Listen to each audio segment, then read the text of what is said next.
Samantala, habang karamihan ng bansa sa mundo ay unti-unti nang mas nagiging bukas ang isipan, mata at puso para sa mga miyembro ng LGBTQIA+ community, tila matatagalan pa bago maging ganito para sa bansang Senegal. Bukod sa hindi kinakilala ng Senegal Penal Code ang LGBT rights, isinusulong pa ngayon ang panibagong batas na magpapataw ng mas mabigat na parusa para sa mga masasangkot sa anumang same-sex acts. Si Son Santiago para sa Balitang Abroad. Itinutulak ni Senegal Prime Minister Ousmane Sonko ang pagpasa ng panukala na magpapataw ng mas mabigat na parusa laban sa same-sex acts sa Senegal. Sa kanya pagharap sa National Assembly kahapon, sinabi ni Sonko na layunin ng draft bill na itaas sa hanggang 10 taon ang maximum na parusang pagkakakulong para sa anumang same-sex practices at iba pang tinutukoy sa kanilang penal code bilang unnatural para sa mga edad 21 pataas.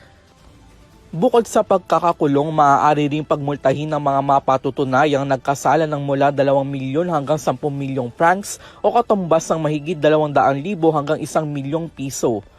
Sa ilalim kasi ng kasalukuyang Article 319 ng Penal Code ng Senegal mula pa noong February 1, 1966, ang sinumang mapatunayang gumawa ng tinatawag na improper or unnatural act sa kapwa niya kasarian ay maaaring makulong ng 1 hanggang 5 taon at pagbultahin ng 100,000 hanggang 1.5 milyong francs.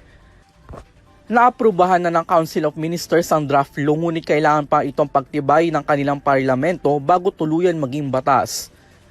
Wala pang itinakdang petsa para sa botohan. Gayunpaman, nananawagan ng Prime Minister sa mga mambabatas na suportahan ang panukala. Kasabay nito, binatikos din niya ang mga Western countries na aniya ay nagsusulong ng usapin ng LGBT rights sa Senegal. Samantala, batay sa LGBT Equality Index na sumasaklaw sa 197 na bansa, nasa ika-191 pwesto ang Senegal, indikasyon na hindi ito itinuturing na LGBT-friendly country. Para sa EuroTV News, ako si Son Santiago, sumasaludo sa bawat Pilipino.